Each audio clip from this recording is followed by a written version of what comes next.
Hi, good afternoon to you all in this live panel on the future of power transmission and distribution. I'm Omar Saif, and I will be the moderator of today's session. I'm joined by my two esteemed guests. Based in Kuwait, we have engineer Ahmed Alazemi, project specialist at the Kuwaiti Ministry of Electricity and Water in the Private Sector Projects Department.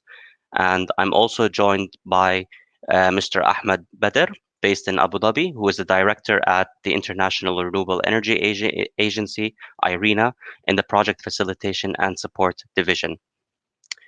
So undoubtedly, we are seeing vast changes in the power and utilities sectors, with new energy sources, storage technologies, business models, and other innovations.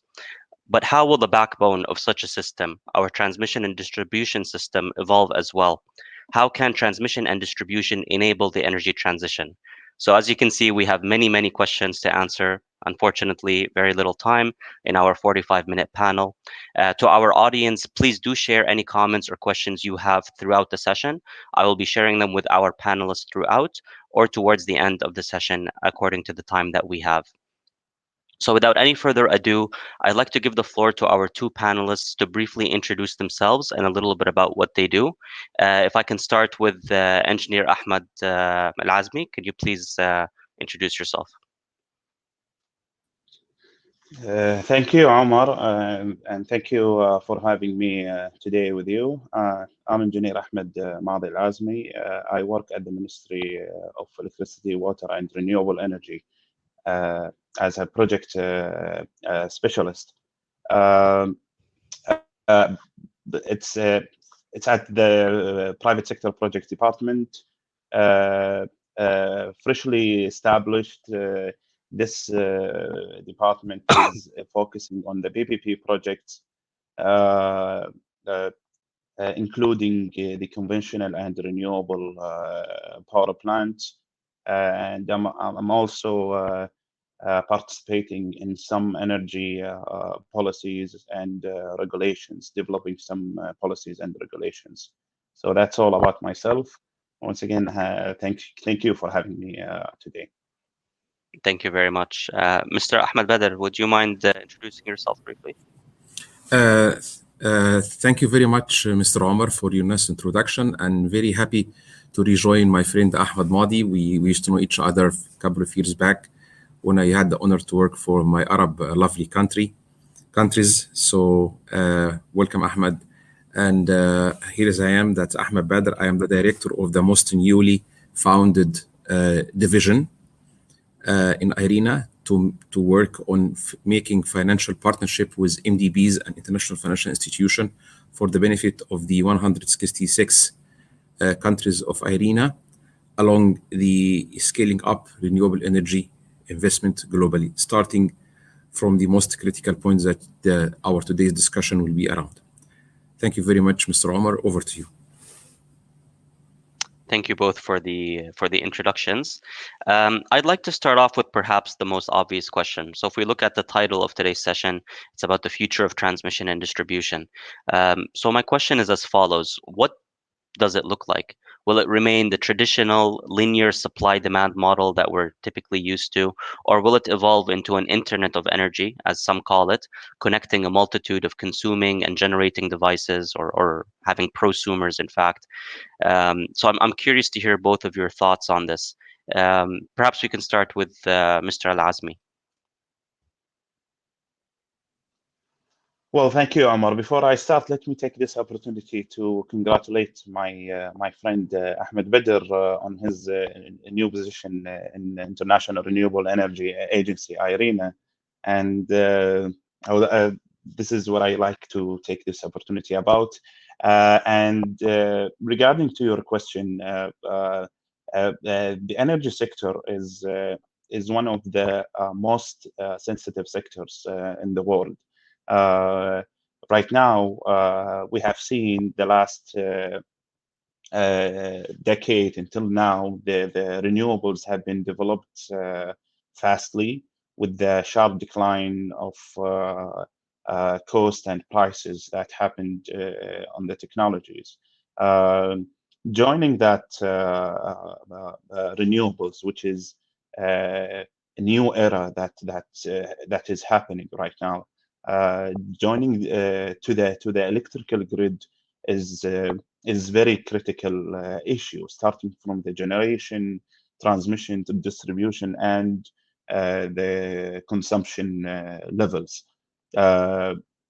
So with these levels, every level of those is very important and is very critical and sensitive to be discussed and study and implement the new development and technologies.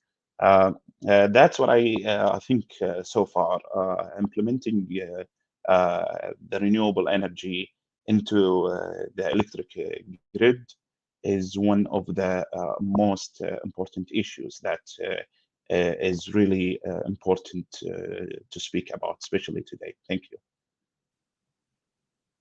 Thank you for that. And before I move on to Mr. Badr and get his opinion, I just want to follow up briefly on your points as well. So you mentioned renewables quite a bit, but particularly large scale or utility scale renewables. But how do you see also the integration with smaller distributed energy resources, or possibly even beyond that, things like electric vehicles and such?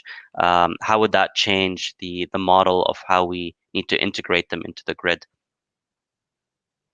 Well, it's not easy I know it's very important to mention about integrating to the large scale to the national grids around the world using too many new technologies like artificial intelligence. But if we want to focus on the distribution level, the decentralized renewables that is being right now implemented to the residential sector is one of the most common right now, especially the PV photovoltaic. This is beside the electric vehicles. If we apply it, which is very new right now in the region. Mm-hmm. If we apply it to the distribution level, it will be a big issue to work on, and that will need too many regulations and policies in the region, especially in the GCC countries. So if we want to focus more on the distribution level, I believe the decentralized solar is one of the most common issue right now. Is being happened in the electrical grid Mm-hmm. in the distribution Yeah. level specifically. And I'm going to get back to you more on the rooftop solar later, because this is something that Kuwait is currently or has launched, and I think our listeners would be curious to hear about that as well.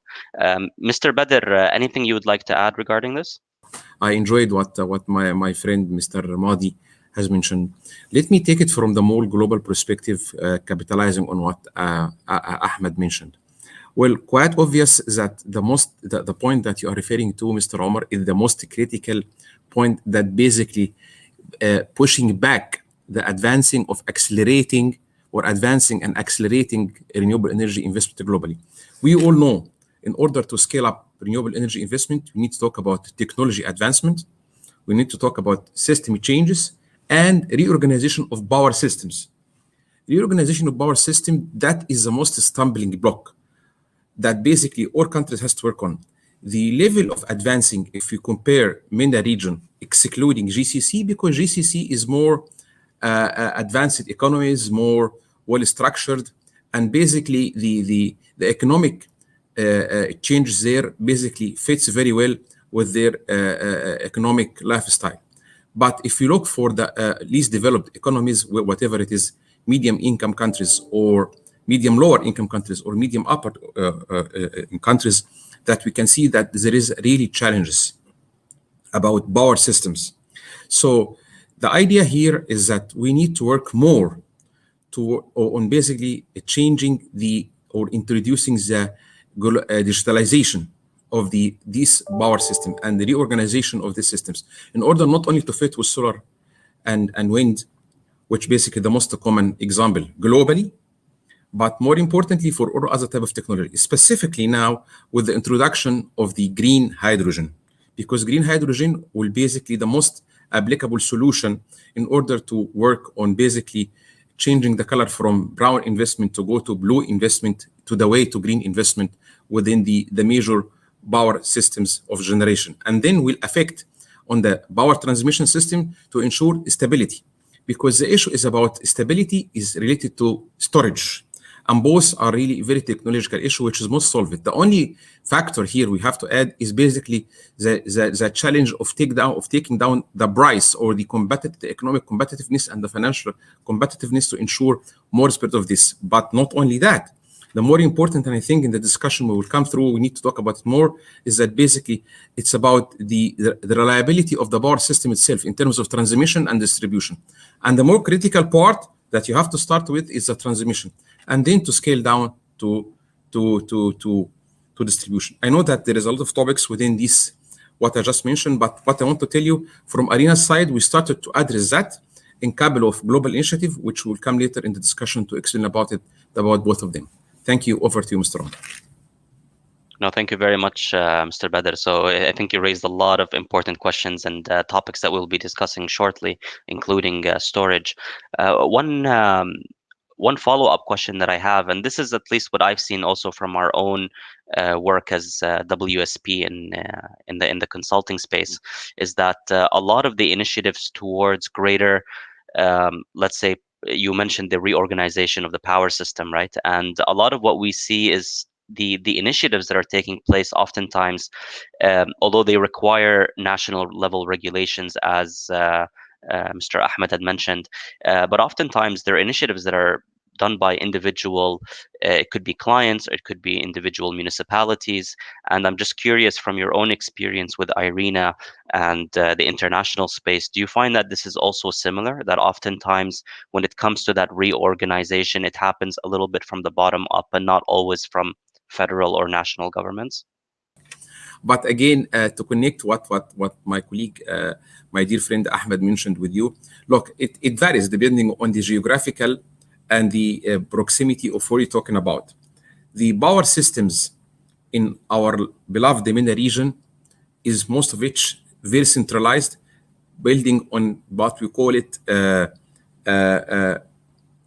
mega scale project, except maybe one or two countries, like for example Mauritania in the very far west of the Arab region, because the demographics of the countries allow for that.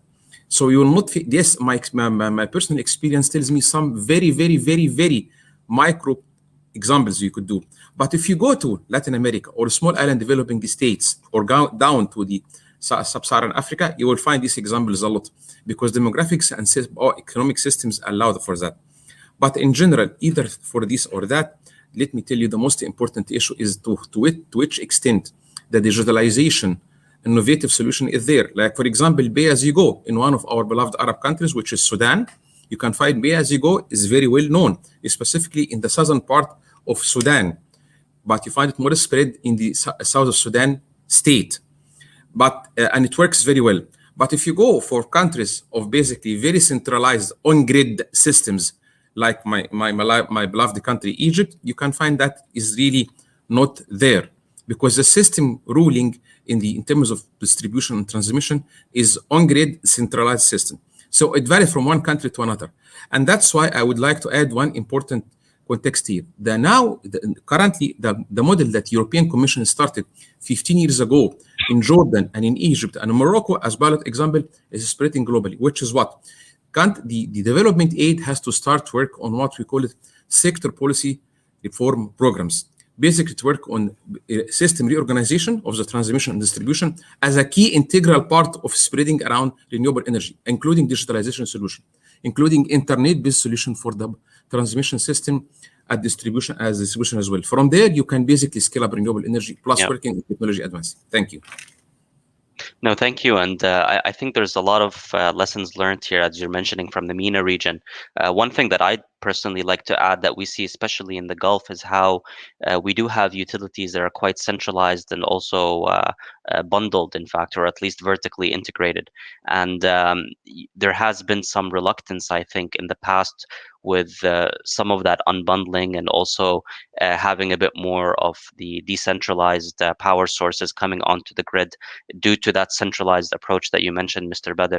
But what's interesting is that we see a lot more and more. In the beginning, it was special decrees that were given to independent power producers, and then now, the regulation is following after we've seen the success of some of these projects. So on that point, I'd actually like to shift a little bit to Mr. Alazemi. So you're working, of course, with a lot of the up and coming IPPs, the independent power producers in Kuwait, regarding solar and also other projects. My question to you is, I'd like to shift on the point of energy storage that we discussed. How do you see energy storage coming into play with some of these utility scale renewable projects? They play a critical role, as Mr. Badr was mentioning. I'm curious to hear your thoughts. Thank you, Omar. And yes, I totally agree with my friend Ahmed Badr. He mentioned about the importance of energy storage, and I'm a big supporter of the energy storage. But here's the thing: if we, for example, applying a large scale of renewable projects, that as Mr. Ahmed Badr mentioned, that will affect or that will have an impact on the grid stability and reliability. So it has to be well implemented on the grid, enhancing in my opinion, enhancing energy storage. For example, right now, what is common is the heat storage that comes with the CSP, concentrated solar power. Let me give you a simple example. What we have in the country here in Kuwait. Right now, we have Shigaya that has 3 technologies. We only have one type of energy storage, which is in this plant, which is heat storage using molten salt with the CSP. If we applying a very large scale like Shigaya phase 2 and 3, which will it could be exceed the 3,500 megawatt, that needs a well-studied by the transaction advisor of the project, what is the proper energy storage that can be applied. This large amount of the renewable project will definitely need a spinning reserve ready for any sudden circumstances, weather condition, or any other coincidence dilemma. So energy storage could be part and play a role of the spinning reserve because they can stabilize the electrical grid. Unlike the PV, for example, without using any type of storage, or wind, the fluctuation power output that's happening, that could stress out the electric grid if there is no energy storage. And let me give you a very quick example about what happened in California when they apply too many PV on the grid, that they faced one day a blackout in the country. And this is one of the lessons learned that could be well studied to understand how to deal with the grid. The grid is very sensitive and it's very important. It's related to the national security issue. So right now, I don't know if I'm able right now to speak in details in the various or different technologies of the energy storage. I don't mind, but what I see so far, the big importance of the energy storage that could be applied with the large scale renewable project. And I have just a very quick follow-up question on this. Is how do you find that storage enhances it from an IPP contractual point of view, right? You're providing capacity firming with the renewables. That means that the off-taker and you have a committed supply. How do from being from the ministry? Does that give you a certain peace of mind that you're purchasing X amount of megawatt hours, and that gives you certain peace of mind from a contractual arrangement? I got you. So I will break this down to make it more very simple to be understandable. This, for example, the Shigaya 2+3, the 3,500 megawatt, that definitely, as a ministry, we see it. It's very important to have energy storage. Right now, the transaction advisor on the final phase of the evaluation of the project.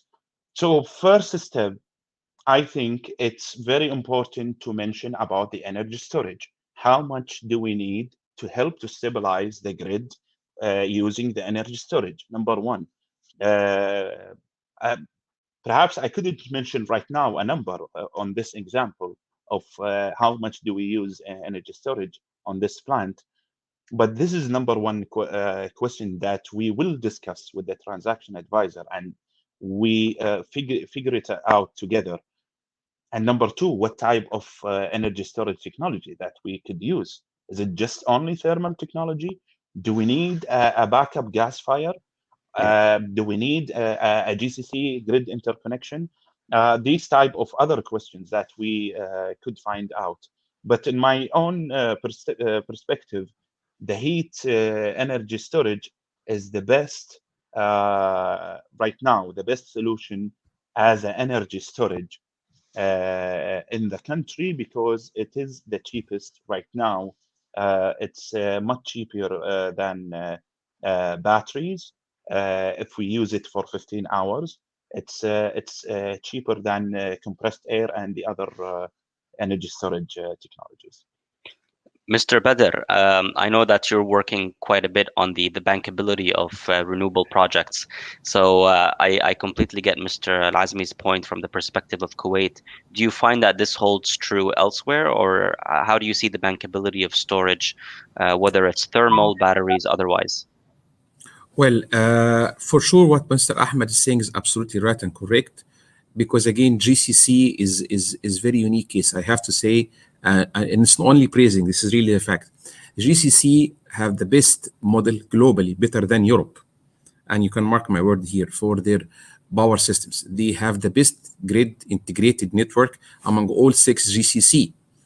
That even EU wanted to see how they aligned all power regulations for transmission. So the daily power curve is different from one country to another, which makes the solution that Mr. Ahmed is saying is absolutely right and correct. But for the other countries in the world, even within the EU, that's not the case. The case is different. So what I would say that because by the way, system reorganization, Mr. Omar and Mr. Ahmed, is not relying only on the infrastructure, which is really the most core part that take massive investment, but it's also about systemic changes or systematic changes in terms of institutional arrangement. And it's what GCC have done nicely and perfectly. So here, the bankability has to look at different set of risks that needs to be mitigated to ensure that proper due diligence and to attract private sector investors to come in, specifically if we're talking about IPP in the most difficult part, which is the power systems. In addition to the fact, until now, most of the countries in our beloved MENA region, like all other regions, don't allow for private sector operators or owners or investors for their transmission or distribution system because of well understood and well respected national security issues. We understand that. But the digitalization along renewable energy, not going through linear approach, but more of, I would say, non-linear, but I would say based on these decentralized and deregulated systems could be a solution. But this needs a massive investment. And here is the bankability could play a role. The more we go and spread around the world new digital or digitally based or innovative digitally based solution for power system in terms of transmission and distribution, the more we scale up renewable energy investment. Because one of the features for renewable energy is that you could basically use it for small scale communities with very good reliable power storage. It might be battery using the ion lithium batteries. It might be sometimes depending on the specific limited storage for the specific day-night time. We all know very well that whatever you store it, you could manage it and control it. And this would be a very good solution for the case of Kuwait or Arab countries, as my friend Ahmed mentioned about heat storage energy. That's exactly very well for the countries that Ahmed is referring to. But let's go for other countries who doesn't have this kind of oil or gas-based or gas-fired power stations, or basically doesn't have these systems or related institutional structure. That will be extremely difficult. So they have to rely on basically salt and malt. If you go, for example, Mr. Ahmed and Mr. Omar, to the case of Morocco, they succeeded to build Noor 1, Noor 2, Noor 3, which is a very massive exemplary global model. I'm talking about MENA region still for power storage using CSP technology. But here, the mega scale plays a big role for making the price more competitive and more appealing for investors to come in. That's why Aqua Power invested a lot into this, since we're talking about bankability. But that's not the case that would be applied for others. Except, again, let me go to green hydrogen if it would be working out. We do expect in IRENA that this the competitive in price, the competitiveness in pricing will be more up to commerciality level within 2027 to 2028, meaning 5 to 6 years from now. On another front, I would like to tell you that in IRENA, we have two big initiatives, global one. First one is called Climate Investment Platform. It's a platform that basically working on what we call it a smart or fit for purpose matchmaking between projects and financier who comes to be in. It's an initiative between IRENA, UNDP, Green Climate Fund, and the Sustainable Energy for All initiative of the United Nations Secretary General. And the rationale of this CIP or Climate Investment Platform is basically to find good projects, bringing into good maturity level in order for financing institution, whether MDBs, international financial institution, MDBs, multilateral development banks, or international financial institution, or foreign direct investors coming from private sector, to apply their due diligence in an agile way. The most important is the agility in no more than 6 months, and then to reach financial closure. Here is it. The technology storage, the technology part for storage and control, it differs from one country to another. It's not only about heat storage system or basically on renewable energy, decentralized or centralized or regulated. I can tell you that the most good example that we are looking at is basically for digitally controlled, decentralized or deregulated systems. And it works for some countries, but I have to say that within our Sub-Saharan Africa region and with our beloved MENA region, you can find easily that still the dominating model is basically on-grid centralized system. We push, but at the end, Mr. Omar, Mr. Ahmed, what the only factor that brings in investors, specifically from private sector, is basically it's about what is the FIR or financial internal rate of return for a project. No investor will come and to waste his money without ensuring that what his risk is going to have and how will mitigate and how to ensure that with minimum 20%. Finally, before close, I would like to say one thing. The most important part here that we are working on with the investors is to ensure that when they come in, they come with ensuring that they will have all risks are sustainably mitigated all their concession period. All risks are sustainably mitigated during concession period. And this is what we call it de-risking management approach that here in IRENA we are doing. I will stop here and we'll talk for other initiatives in the second intervention. Thank you. Thank you very much, Mr. Badr. And Thank you. Omar, I would like to add a Yeah. point, if you don't mind, just on Yes, Mr. please go Ahmed's. ahead. Thank you, Mr. Ahmed. He clarified my point very well. That and I want just to give a quick example on that. He clarified about the difference on the storage technologies that been used here and in the Western countries. And my example is, for example, in the States, uh, the battery is the optimum solution for the energy storage because of the demand itself. The demand, it doesn't look like the demand here in Saudi Arabia or in Kuwait. They have in the States they have two peaks. Here we have one peak in the from 12 p.m. to 2 p.m. There they have two peaks in the afternoon and after work from 6 p.m. to 8 p.m. So that's why they have something called duck curve, and the battery solution is the optimum solution out there, while it's not here the optimum solution in the country. So that's why, and I want to thank you, Mr. Ahmed, again to clarify the difference in that. Thank you. No, thank you both so much for your comments and examples on this. I think it really underpins the point that it really is a case by case example, and each country and each even grid or municipality really needs to do their due diligence when it comes to which solutions makes the most sense. The one point that I would like to highlight from my own experience as well is that. Oftentimes, when it comes to the reorganization of the power system, as you framed it, Mr. Badr, is that it's not just from a technical point of view or a digital or technology point of view. It's oftentimes also from a business model point of view. So allowing for new business models and new sources of revenue generation that really did not exist before. And I think that's where perhaps some of the technologies are not fully utilized, or they're not being invested in for that reason.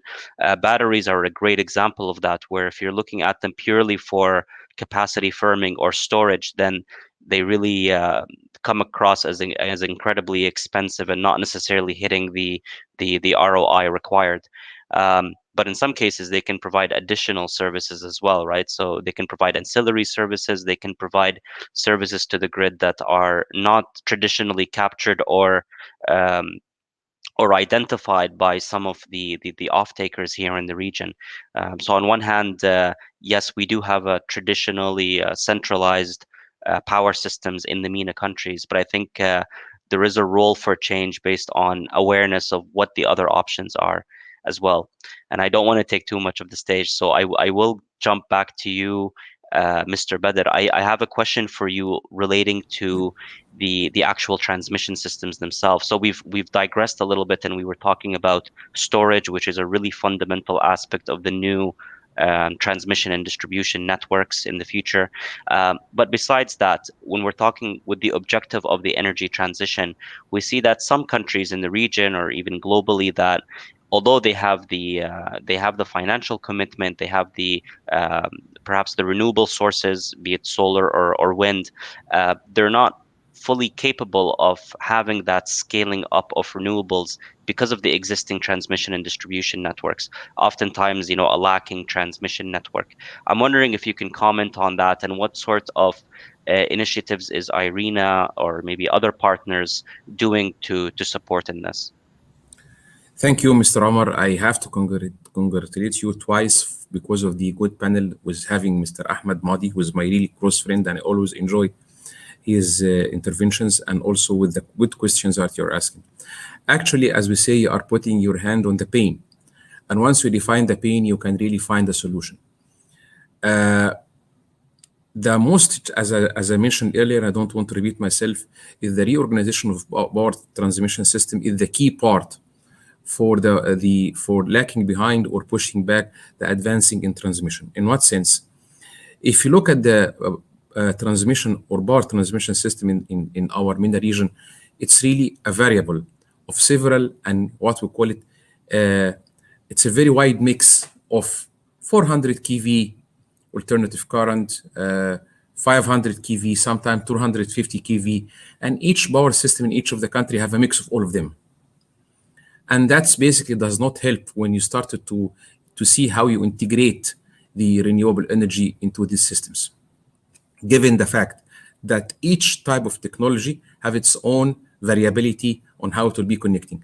If I quote my friend Mr. Ahmed Madi when he talked about the Shagaya project, we have to know that before having any phase of project, not only in Shagaya, but any project in the world, there must be what we call it visibility study on the grid stability of connecting such type of technology.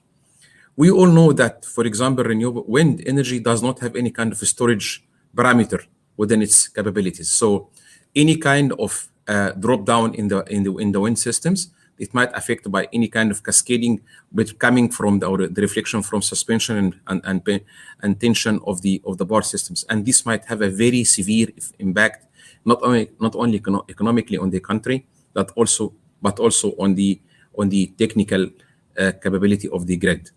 So if you consider that, in addition to other storage, excluding CSP, that's typically a very complicated challenge. So most of the countries in MENA region, they advanced and rush very much on basically how can we connect more generation installed capacities without looking how the grid will come into this, grasping all of this. That's really a big challenge. And this basically have reflected or impacted on some of the national systems in some of the countries, not only in MENA region, but also globally, that there is a very severe drawback and complicated situation to take place.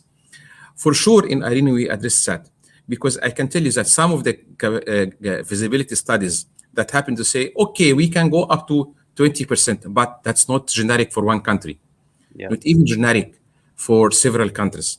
The idea here is that we have to ensure that what kind of power system and type of technology up to what capacity could fit into this. And that's very complicated studies that needs a lot of people coming from transmission system to ensure that. Situation become very complicated if you start to think that this would apply for distribution system, which is totally difficult. That's why the other solution, or thinking out of the box, and I'm not saying something new here, that distribution system has to work in a more innovative technology or digitally controlled. Like, for example, let me give a good example of this. What's happening in UK, who are basically importing most of their power capacities, not most, but a large part of their power consumption coming from nuclear in France and from other countries. But at the end, it's digitally controlled, distribution only. But transmission comes from different source, from wind, solar, that basically most of the Gulf states investing in basically in UK, like Emirates. So you have to split the problem between transmission and distribution, about reorganization of the systems and how to ensure investors will come in. The most difficult part that needs a lot of digital control, and it's not yet happening, and this is again pushing back the advancing of renewable energy to take more place in energy transition for most of the countries, is in transmission.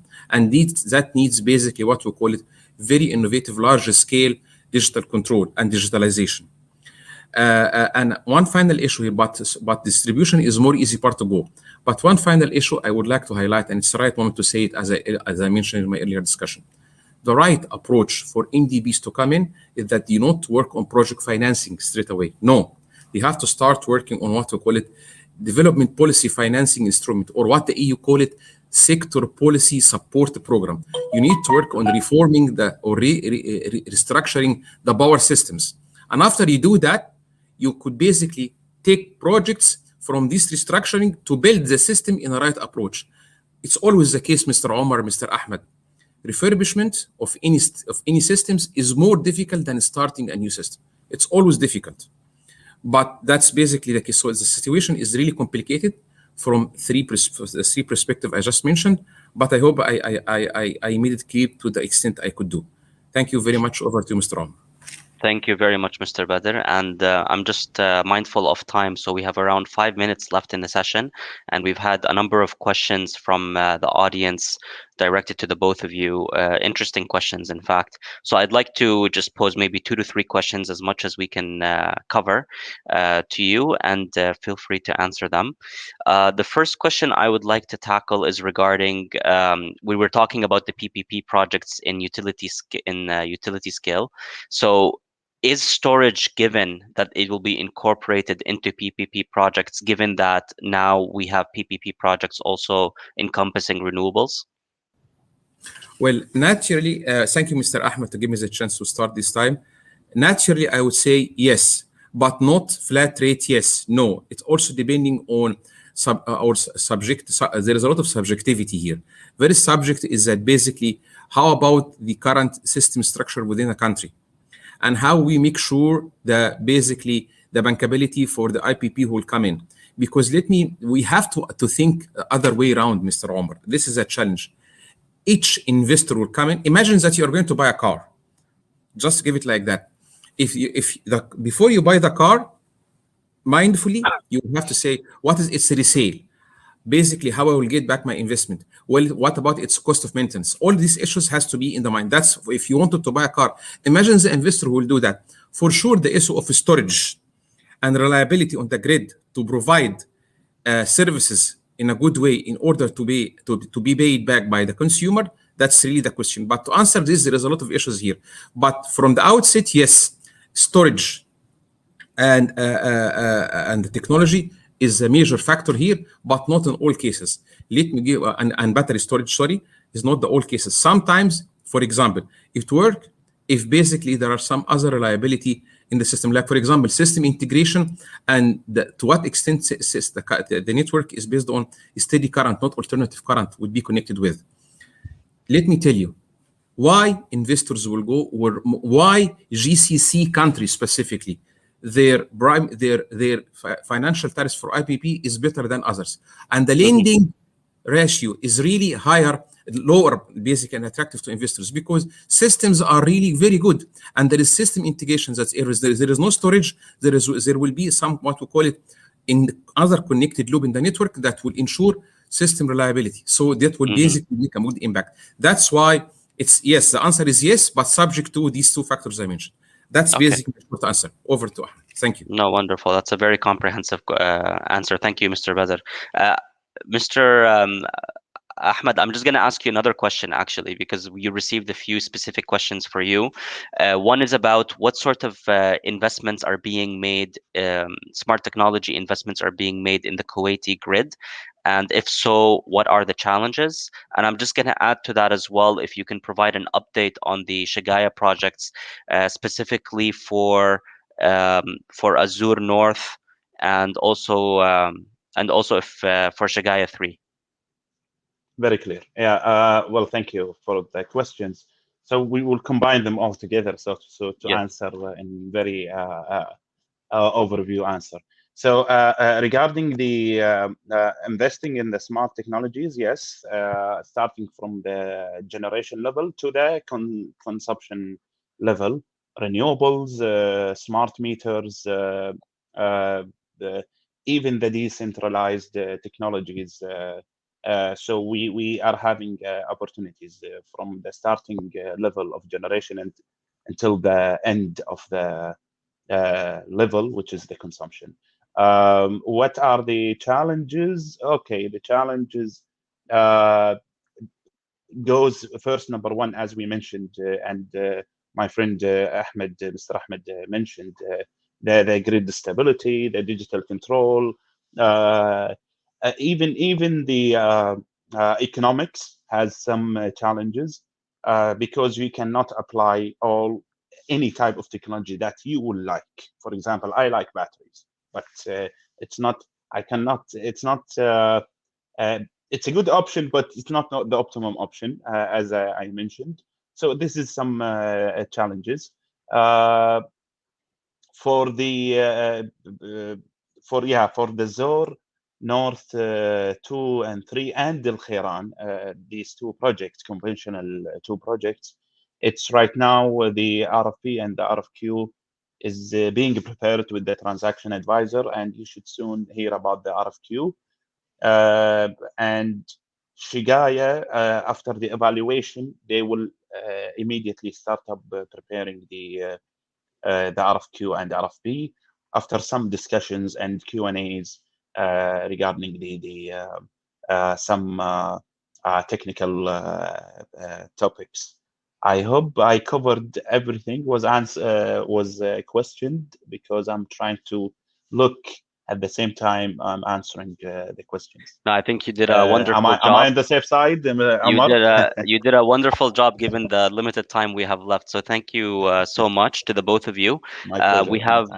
We're already a little bit over time, but I'd like to just give you the floor. If you have 10 seconds, concluding remarks, anything you would like to say, please go ahead. Maybe I'll start with Mr. Badr.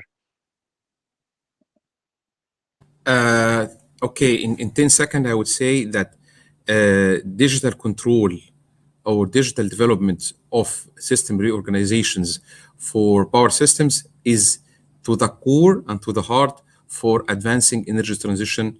And by that, we keep down the degree of global warming 2 degrees below the targets of industrial level of 1990 of the globe. And hence, we keep the Paris Accord respected to be reached by 2030. Thank you. Thank you, Mr. Badr. Ahmed? I would love to end up with you guys. First of all, to thank you to have me again with you today, and I hope we could try to answer all the ideas that have been discussed and the questions have been asked. And I'm very glad to see again my friend Ahmed here, to congratulate him at the same time, and for in our topic to conclude that definitely renewables and digital control, all the smart grid and energy transition, it's the new era. It's right now we are moving to a new era of energy sector. I think this type of events and the meetings and knowledge exchange between people, it's very helpful to understand more and develop ourselves in the sector and in the energy transition. Mm-hmm. The final point that I would like to end up with is the investment in the country here. This is very important to mention about. It's perhaps it's not very advertised, but it's very open opportunities and very good opportunities to invest here, especially in the renewable in the energy sector. Too many opportunities. I'll be very happy to answer any question regarding this matter. And once again, thank you very much for your time. Yeah, no, thank you both so much for your time, and thank you to all the attendees who joined in and participated and supported. We hope that we gave this topic justice, although I have a feeling we did not, but that's expected with something of this size. Thank you all so much, and we hope to see you in other sessions over the coming days. Thank you, Mr. Ahmed. Thank you, Mr. Omar. I'm really honored. Thank you. Thank you all. Thank you, Ahmed and Omar. Thank you very much. Thank you.